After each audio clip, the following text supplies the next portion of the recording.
우리가 이 믿음으로 구원받은 자라면 특별히 가장 중요한 이 언어 생활에 있어서 그리스도인들의 그 언어 생활의 변화가 있고 그 언어에 이 덕스러운 행위가 나타나야 된다. 이거가 특별히 강조됐고요. 오늘은 살펴보고자 하는 것은 어려운 내용이지만 이 지혜로운 성도가 되라는 거예요. 지혜로운 성도. 그러면서 두 가지의 중요한 지혜를 대비하면서 참된 지혜의 소유자가 되기를 바라는 마음으로 지금 편지하는 것입니다. 그러니까 이 참된 지혜 반대말은 무슨 지혜겠죠?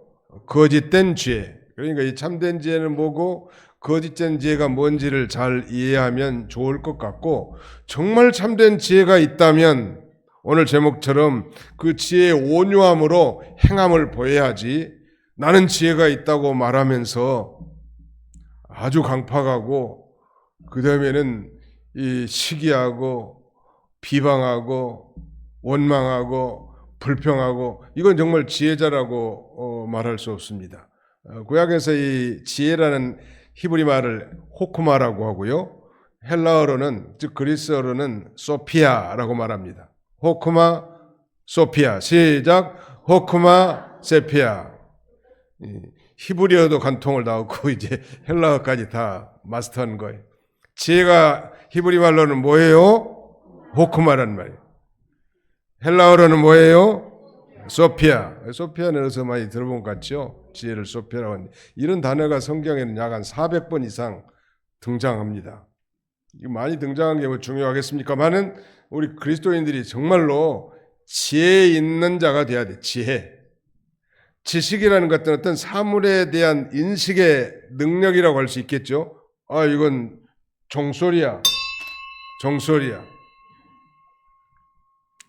그런 그 인식이지만 지혜는 그것을 우리의 실생활에서 적용하는 능력입니다. 그러니까 하나님의 말씀을 우리가 배웠으면 이제 우리 가정이나 직장이나 사회생활 하는 데서 그대로 사는 사람이 지혜가 있습니다. 옛날 우리 어른들은 공부도 우리만큼 많이 못했어요. 우리 대한민국은 무슨 뭐 지금 학벌이 대졸 출신이 90%가 넘는데, 지금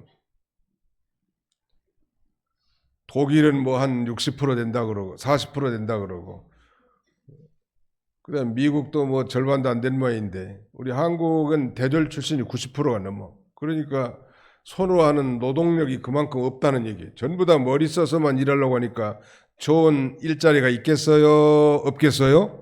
없는 거요. 아니, 손으로 하나님이 주신 달란트를, 기술을 배워서 아니면 스포츠를 통해서 얼마든지 자기의 기량을 발휘해서 하나님 앞에 영광 돌릴 수 있는데, 전부 다 공부만 해가지고 대졸 졸업장에 있으니까 아예 뭐 남자가 고등학교 나온 사람은 이 결혼 상대자로서도 스펙 아웃이요. 견적에서 제외시켜버려. 왜? 나는 대학교 나왔어. 고등학교 나온 게 깨물고 있어. 나한테 씹으려고, 장가오려고. 그렇게 생각하니 뭔 문제가 심각하잖아요. 독일 같은 그런 선진국에도 50%가 안 된다는 거예요. 대졸 출신이. 우리는 90% 넘어. 미국도 마찬가지. 말씀드리려고 요지는, 옛날에 우리 어른들은 공부도 우리보다 더 많이 못했고 그랬어도요, 참으로 교회 안에 권사님으로, 집사님으로 지혜로운 분들이 참 많았어요. 교회에서. 근데 요새는 공부 많이 해가지고 대학 졸업해가지고 떵떵거리면서 다닌다고 하는데, 옛날 어른만큼 그렇게 지혜로운 분들이 많지 않다는 건 유감스러운 일이에요. 제가 오늘 설교하고자 하는 핵심은 정말 지혜로운 성도가 되기를 바라는 마음이에요. 아멘?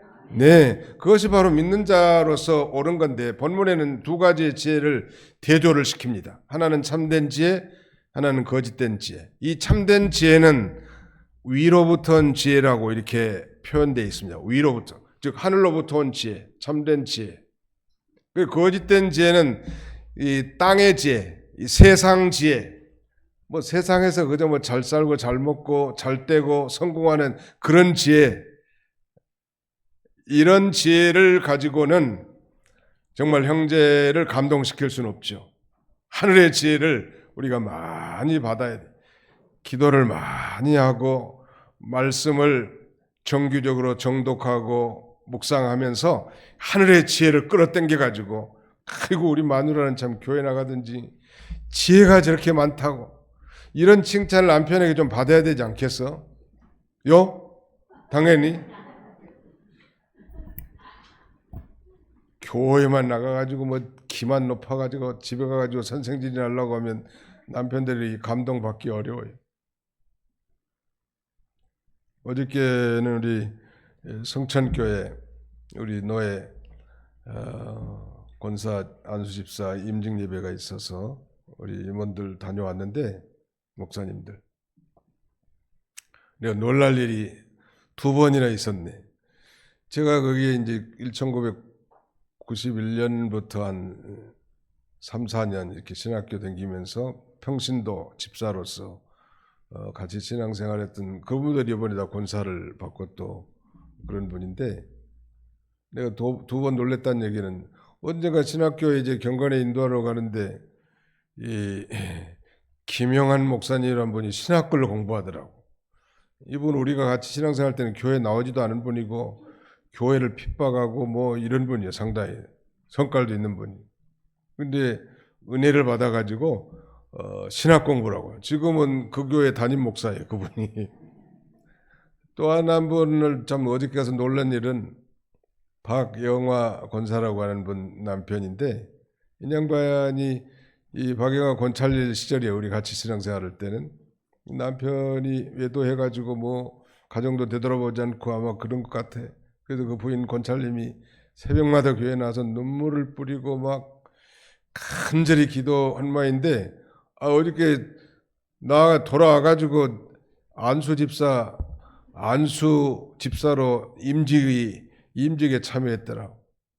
그래서 제가 그야말로 경천동지할 일이다. 하늘이 놀라고 땅이 움직이는 엄청난 일이 이 교회의 역사가 있다고. 이거야말로 사람의 지혜로 됐겠는가? 하나님이 하시면 다 됩니다. 시작. 하나님이 하시면 다 됩니다. 하나님의 지혜, 정말로 행함 있는 믿음이라면, 그런 말하자면 위로부터 온 지혜, 하늘의 지혜, 뭐 영적인 지혜, 그런 지혜를 갖춰야 할 것을 우리에게 가르쳐 줍니다. 거기 3장 13절을 같이 한번 읽어보실까요? 3장 13절 시작. 너희 중에 지혜와 총명이 있는 자가 누구냐? 그는 선행으로 말미암아 지혜의 온유함으로 그 행함을 보일지니라. 뭔 소리? 쉬운 성경 번역에는 이렇게 말씀하고 있습니다. 여러분 가운데 참된 지혜가 있고 총명 있는 사람이 누구입니까? 그는 올바른 삶을 통해 겸손함으로 자신의 지혜를 보여야 할 것입니다. 참된 지혜가 있다면 올바른 삶을 통해서 겸손함으로 자신의 지혜를 보이는 거지, 뭐 지혜가 있다고 말하면서도 교만하고 비방하고 이간질하고 분립하고 시기하고 분쟁하고, 이것은 참된 지혜가 아니라는 사실을 이 야고보 선생은 강조하고 있습니다. 이 거짓된 지혜, 거기 한번 보실까요? 자, 14절 15절 또 같이 읽습니다. 시작. 그러나 너희 마음속에 독한 시기와 다툼이 있으면 자랑하지 말라. 진리를 거슬러 거짓말하지 말라. 이러한 지혜는 위로부터 내려온 것이 아니요 땅 위의 것이요 정욕의 것이요 귀신의 것이니. 그러니까 이 지혜의 온유함으로 그 행함을 보인다면 그건 참된 지혜지만, 그러나 너희 마음속에 독한 시기와 다툼이 있으면 자랑하지 말라. 진리를 거슬러 거짓말하지 말라. 즉 이 거짓된 지혜가 그렇다는 말이에요. 거짓된 지혜자이기 때문에 아주 날카로운 시기와 비방이 있다는 거예요.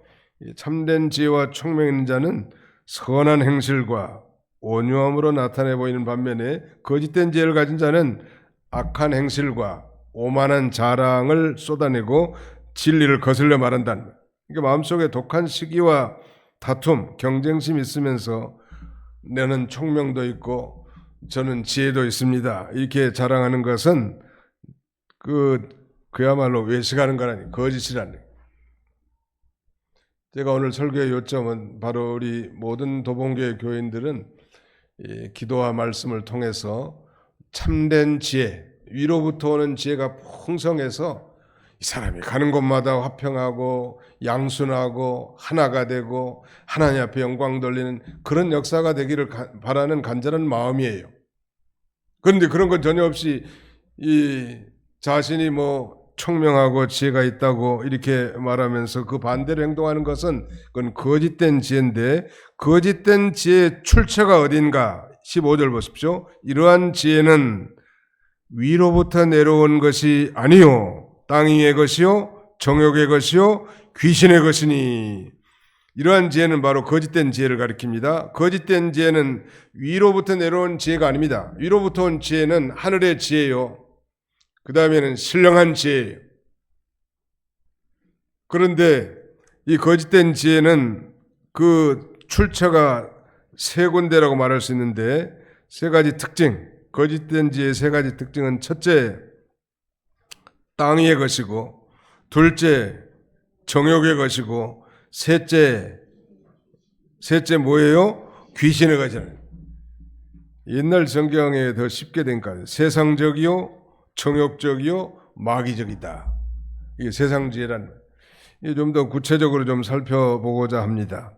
땅 위의 것이요, 이 말은, 세상적이라는 말은, 이 세상지혜, 거짓된 지혜는 그 목적 자체가 세상을 목적으로 하는 거예요. 세상에서 잘 되고, 세상에서 부자 되고, 세상에서 영광 받고, 세상에서 출세하고, 세상에서 인정받고, 전부 그런 지혜는 다 말하자면 이 세상적이란 말, 즉 땅 위의 지혜란 말, 세상의 가치관에 입각한 지혜를 말하는데, 여러분 가운데서 아직까지 세상적 가치관을 그대로 유지하고 살아가는 사람이 있다면 바로 그분의 지혜는 세상적, 즉 땅 위의 지혜라고 말할 수 있습니다.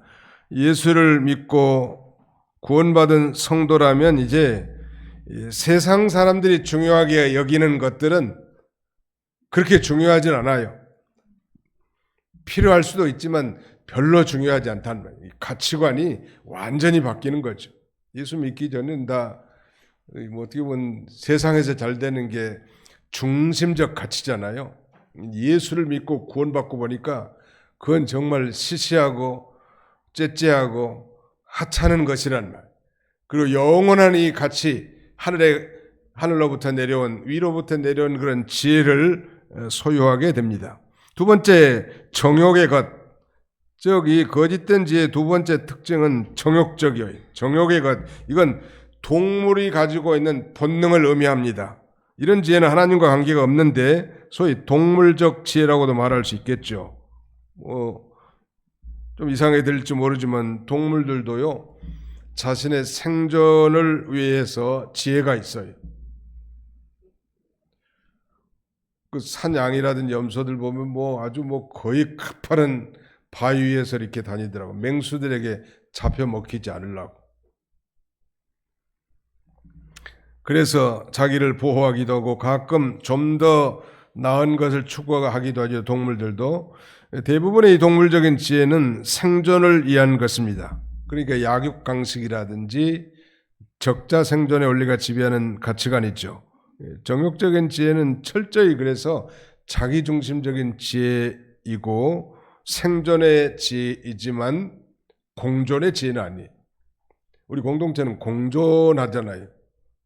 자기만을 위하는 그런 세계가 동물적 본능의 세계 아니요? 동물들은 자기밖에 몰라요. 그 수사자들 보니까 먹잇거리가 생기면 자기 마누라나 자식들도 먼저 안 주더라고. 자기가 먼저 배가 채워져야 돼. 그래서 자기 자신만을 지켜 보호하고 자기 자신만을 생각하는 것은 위로부터 난 지혜가 아니고 정욕적인 지혜라는 것. 세 번째는 귀신의 것이다. 이 세상적인 지혜, 거짓된 지혜의 특징은 마귀적이라는 거예요. 이 귀신은 마귀의 졸병들입니다. 귀신은 마귀의 졸병들입니다. 시작. 귀신은 마귀의 졸병들입니다. 대장은 누구예요? 마귀, 사탄이라는. 졸병들은 누구예요? 귀신들.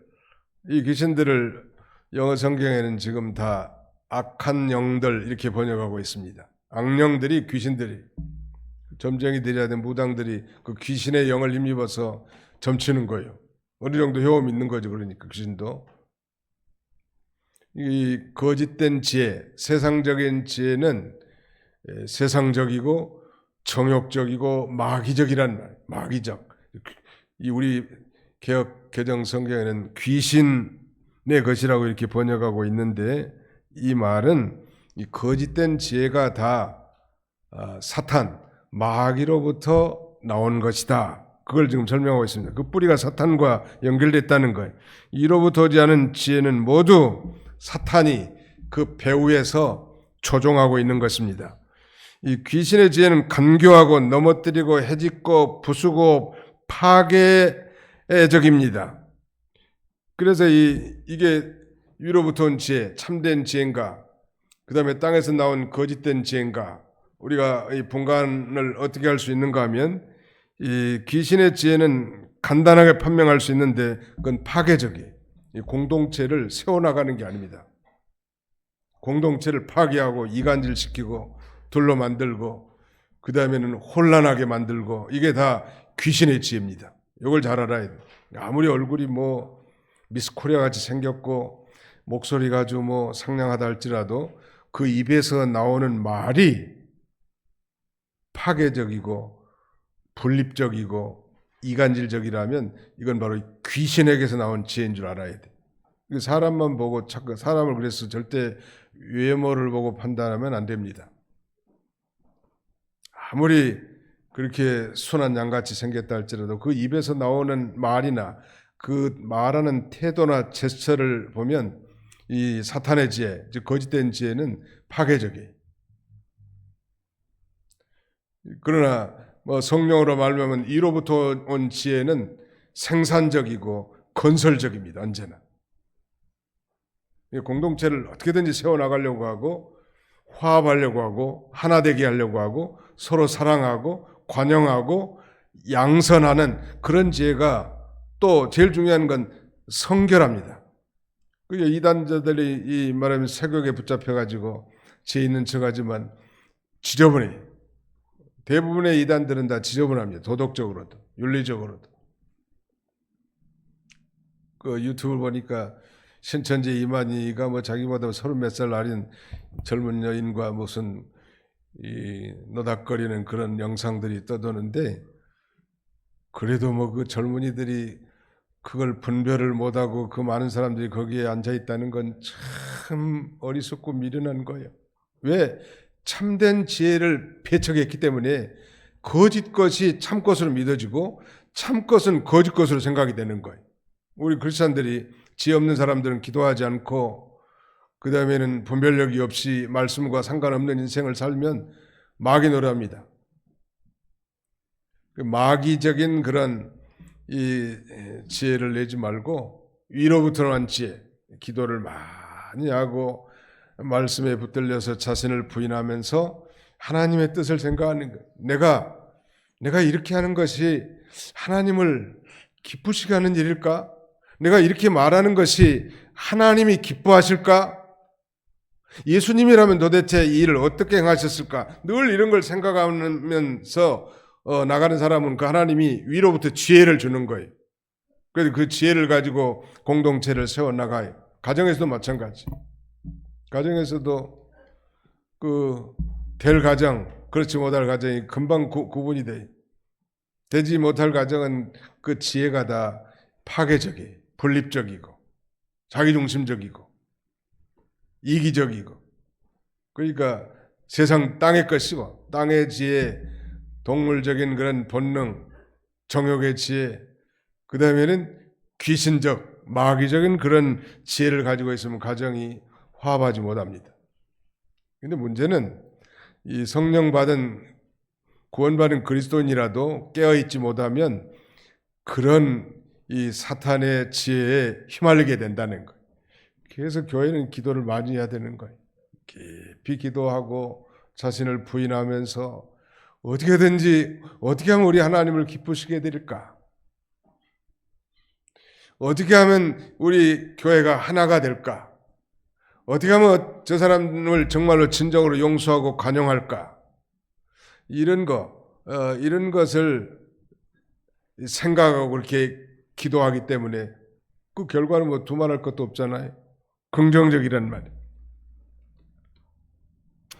이 귀신의 것이라는 말은 바로 거짓된 지혜가 마귀, 즉 사탄으로부터 왔다는 것인데 쉽게 판명할 수 있는 비결은 파괴적이라는 거. 마귀적인 지혜는 말의 선택이나 말의 그 억양이나 분위기가 모두 파괴적인 경우가 대부분입니다. 이거 이 성도라도 깊이 기도하고 성령의 인도를 받으면 여가 선량한 도구, 생명의 도구로 쓰임 받겠지만 집사고 권사고 뭐 심지어는 장로님이고 목사님이라 할지라도 기도하지 않고 잠들어 있으면 이 혀가 선량한 생명의 도구가 되지 못하고 세상적이고 정욕적이고 마귀적인 귀신적인 그런 말을 하게 된다는 거. 이거 뭐 아무 장사가 없어요. 늘 깨어서 기도하는 거. 자신을 부인하면서 아이고 오늘 내가 또 실패했구나. 하나님 불쌍히 여겨주시고 당신의 거룩한 도구로 쓰임받기를 원합니다. 주님, 나는 지혜가 무지한 자입니다.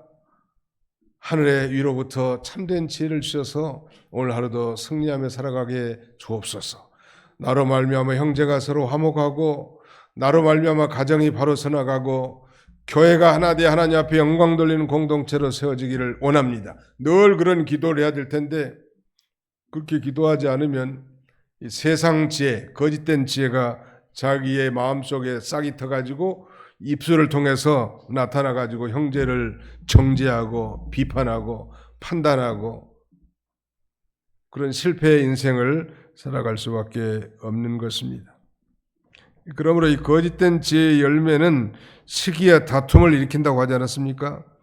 14절 다시 보시면 그러나 너희 마음속에 독한 시기와 다툼이 있으면 자랑하지 말라. 진리를 거슬러 거짓말하지 말라. 이러한 지혜는 즉 거짓된 지혜고 위로부터 내려오는 것이 아니요 땅의 것이요 정의 것이요 귀신의 것이라 라고 이렇게 말씀하고 있습니다. 신자나 불신자를 막론하고 사람들이 다른 사람을 시기할 때 그 뿌리를 살펴보면 이기적인 욕망과 열심히 도사리고 있습니다. 시기가 무서운 거예요. 뼈를 상하게 한다고 하지 않았습니까? 사울은 이 시기에서 다윗을 죽이려고 추종하는 거예요. 그 국력 낭비 아니? 그 여인들이 사울이 죽인 자는 천천히요 다윗이 죽인 자는 만만이라 하니까 아니 다윗을 만만히 세우고 자기를 천천히 세운단 말. 다윗을 사람들이 더 인정해주고 자기를 더 무시한단 말. 그런 시기심 때문에 아 이놈이 이제 차지할 자리는 내 왕자밖에 없겠구나 하고 일평생 악령에 들어가지고 그 다음에는 다윗을 죽이려고 하지 않습니까? 요셉 형들도 요셉을 시기해서 죽이려고 하다가 그 유다의 가난으로 인해서 구덩이에 박혀 있었고 그 다음에는 이 이스마엘의 장사꾼에 팔아 넘깁니다. 예수님의 제자들도 하나님 나라의 그 좌우편에 앉는 걸 서로 시기하면서 이렇게 다툰 적이 있죠. 혹시 우리 가운데 다른 사람을 시기하고 있지는 않는가? 근데 이건 믿는 사람이라고 예가 아니라는 거예요. 문제는 믿음의 세계에도 마찬가지. 목사님에게도 인정받고 교회에서 더 주도적으로 봉사하게 되면 시기할 수밖에 없는 거예요. 그저 우리가 기도 많이 하면 내가 할 수 없는 일을 하나님이 저분을 세워서 저렇게 역사하시는구나 이렇게 긍정적으로 받아들이면 참 좋겠는데 기도하지 않으면 시기심이 올라오는 거예요. 하나님이 세우셔서 앞장서서 하나님이 저 일을 하게 하시니 참 감사하다. 이런 마음이 들어야 되냐. 다른 사람이 잘 되는 것을 축복할 수 있고 감사할 수 있는 신앙이 진짜예요. 아멘. 예, 많이 칭찬해 주라고. 뭔데 저게 지가 잘났다고 앞에 나가가지고 저렇게 하는가. 그건 벌써 그 지혜가 세상적이고 마귀적이란 말. 정욕적이고. 이 땅에서 난 지혜는 교회 안에서도 편을 가르고 자기 이익을 위해 싸우는 다툼과 분열을 일으킬 수밖에 없다는, 또 거짓된 지혜가 있는 곳에는 온갖 혼란과 모든 악한 일이 있다고 그랬잖아요. 16절, 시기와 다툼이 있는 곳에는 혼란과 모든 악한 일이 있습니다. 직장이나 가정이나 교회에서도 분파를 조성하고 다투는 것은 하늘의 지혜를 가진 사람들이 아니라는, 그 교회가 종종 어떤 교회들 보면 막 한참 부흥하다가 막 몇백 명 이렇게 몇천 명 모이다가 막 이 싸워가지고 뭐 갈라지고 분파되고 서로 원수 취급하듯 하고, 이런 교회들이 한국에 현실적으로 많이 있었는데, 그건 다 그 말하자면 세상적인 지혜로 말미암은 거예요. 세상적인 지혜로 말미암은 지혜는 건강한 세포를 죽이는 암세포와 같습니다. 그러니까 모두가 다, 특별히 중직자들은 깨어서 정말 기도에 깊은 기도 생활하지 않으면 마귀의 수종자 노릇을 할 수밖에 없다는 사실을 언제나 기억해야 합니다. 시기심과 야망은 다른 사람을 죽이는 역할을 합니다. 가인은 아벨을 죽였고, 유대인들은 특별히 그 종교 지도자들이 예수님을 십자가에 못 박아 죽인 거예요. 반면에 참된 지혜는 어떤 것일까요? 17절로 18절 다 같이 읽겠습니다. 17, 18 시작. 오직 위로부터 난 지혜는 첫째 성결하고 다음에 화평하고 관용하고 양순하며 긍휼과 선한 열매가 가득하고 편견과 거짓이 없나니, 화평하게 하는 자들은 화평으로 심어 의의 열매를 거두느니라. 질문하겠습니다. 17절에 보니까 위로부터 난 지혜는 참된 지혜인데, 참된 지혜의 특징이 여기 여러 개 나왔는데 총 몇 개일까요? 빨리빨리 헤아려야 돼. 위로부터 난 지혜, 참된 지혜는 몇 가지예요? 정답입니다. 8가지. 마치 꼭 그 성령의 9가지 열매처럼 참된 지혜, 이건 하나님께로부터 온 지혜고 하늘의 지혜예요. 그런 지혜인데 그 중에 그 첫째가 성결하다는, 영어 성경에는 pure라고 번역하고 있는데 순수하다는 말. 우리 크리스천들이 정말 말에 있어서도 복선을 깔지 않고 순수해야 되는데 반가 배경을 가지고 꿍하는 그런 말을 하는 경우가 있죠. 그런데 이 참된 지혜를 가진 사람들은 순수한 거예요. 순수. 그 다음에 두 번째는 화평하다는 말. 이게 순수하지 않고 화평하지 않는 건 벌써 이건 이 위로부터 나온 지혜가 아니에요. 우리 그리스도인들은 기도 많이 하고 말씀에 집중할 때 하나님이 지혜를 줘요. 지혜로운 여인이 집을 세우는 거예요. 미련한 여인은 집을 허물어요. 교회도 마찬가지. 지혜로운 사람들이 많아야 되고, 근데 이 사도행전 6장에 보면 그 초대교회 7 집사를 세울 때 그 선택의 기준을 이 지혜가 충만한 자, 믿음이 충만한 자, 또 성령이 충만한 자, 칭찬받는 자, 이런 사람들을 선택했거든요. 근데 이 지혜라는 것은 성령 충만의 열매일 수도 있어요. 성령에 충만하면 하나님이 지혜를 주시는 거예요. 자기 솔직히 인정하고, 주님, 나는 미련하고 무지하지만 지혜의 하나님께서 이 일을 잘 처리하게 주시옵소서. 이래야 될지 저래야 될지 잘 모른다는 말이에요. 하나님 앞에 기도하면 결단력도 주고 또 바로 선택할 수 있는 지혜를 주십니다. 그래서 하루하루 그렇게 결정해 나가는 거예요. 매 순간순간 그렇게 결정해 나가는, 성령의 지혜를 받아서. 지혜 출처, 여기 보니까 위로 난 지혜, the wisdom that is from above라고 되어 있는데 헬라 말은 아노텐 소피아라고 되어 있습니다. 위로부터 난 지혜, 이건 곧 하나님으로부터 난 지혜인데, 이 지혜를 가진 성도는 성령의 역사와 인도하심을 따라가기 때문에 거기서 하나님께서 인도해 주시는 거예요. 지혜를 주시고, 세속적, 인간적, 이기적인 데서 떠나서 하나님께 붙잡혀서 그래서 하나님의 뜻을 이루어 나가는, 이 교회 안에는 이런 지혜가 있는 성도들이 많을수록 소망이 있죠. 기도도 안 하고 뭐 말씀도 상관없이 하다가 자기 이 인간의 생각, 세상적인 생각, 뭐 합리적이고 이성적인 생각, 보편 타당성 있는 얘기는 할 수 있지만 하늘의 지혜를 주지는 못한다. 지혜의 왕 하면 누구를 들 수 있죠? 첫자가 솔로 시작하는데 지혜의 왕 솔로몬. 어느 날 두 창기가 아이를 낳습니다. 며칠 차이로 낳는데 창기들이 피곤했는지 어느 날 한 창기가 자다가 자기 새끼를 깔아뭉개 죽였단 말이에요. 그러면서 산 아이를 두고 서로 자기 아이라고 싸우니까 솔로몬의 재판의 앞에 가지고 놨단 말이에요. 솔로몬은 명령하죠. 그 산 아이를 절반으로 잘라 저 가짜 엄마 진짜 엄마 두 여인에게 나눠 적어라.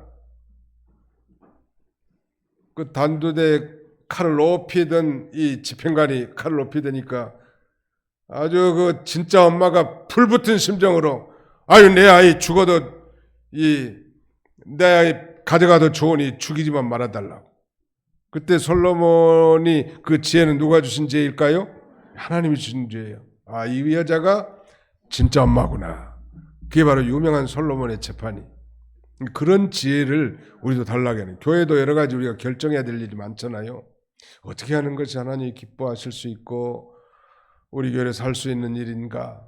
늘 지도자들뿐만 아니라 모두가 다 그런 기도를 하시겠는데 하나님께 의뢰할 수밖에 없는 거예요. 이거. 그런 일이 인생에 있어서 너무너무 많아요. 인생의 중요한 선택의 기로에 하나님이 지혜를 주셔서 선택을 바로 할 수 있도록 기도해야 된다는 말. 그렇지 않으면 인간의 그저 생각으로 모든 걸 판단하고 실패할 수밖에 없다는 말. 특별히 하나님의 일은 위로부터 온 지혜, 하늘의 지혜를 받아서 그 해야 되는데 그 지혜의 특징은 순수하고 화평하다는 것.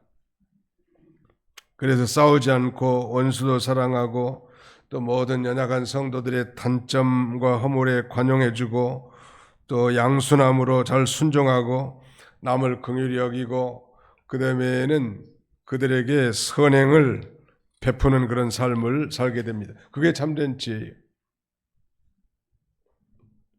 거기 마지막 부분에는 그것도 있죠. 긍휼과 선한 열매가 가득하고 긍휼, 다른 사람을 불쌍히 여기는 마음, 아니 도저히 받을 자격이 없는 자에게 베풀어 주신 하나님의 사랑, 다 긍휼인데 그 긍휼에 뭐가 붙었냐면 선한 열매가 붙었습니다.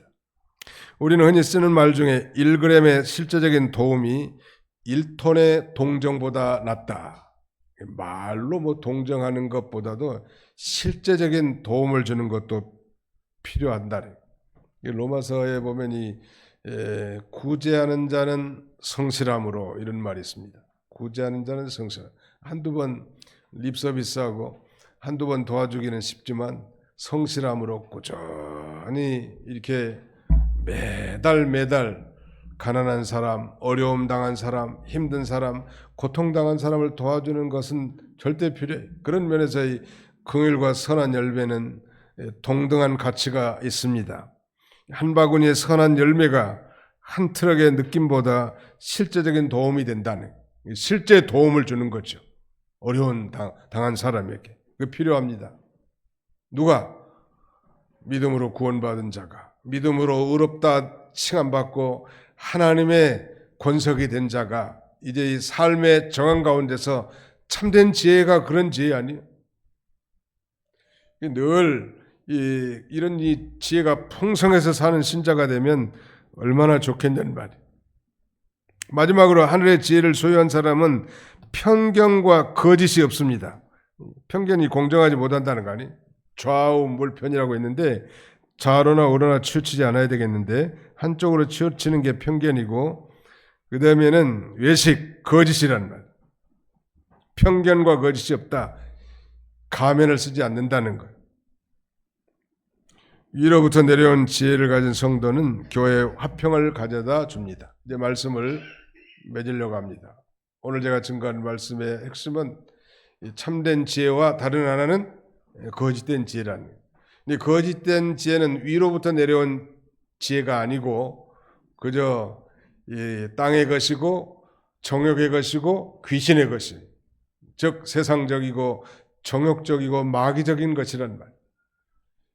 그 지혜, 이 땅의 지혜의 그 결과는 시기와 극한 시기와 비방, 다툼, 이런 것이 그 특징이라고 할 수 있다고 했는데, 우리가 다 지혜에 있어서 자랑할 만한 사람들은 못 되지만, 그러나 미련한 사람들이 돼서는 안 될 것입니다. 하나님 앞에 깊이 기도하고 말씀을 묵상하면서 풍성한 위로부터 온 지혜를 받아 참으로 하나님께 영광 돌리고 자신이 처한 그런 가정, 교회, 사회 공동체에서 빛과 소금의 역할을 감당하는 저와 여러분들이 다 되시기를 주님의 이름으로 축원합니다.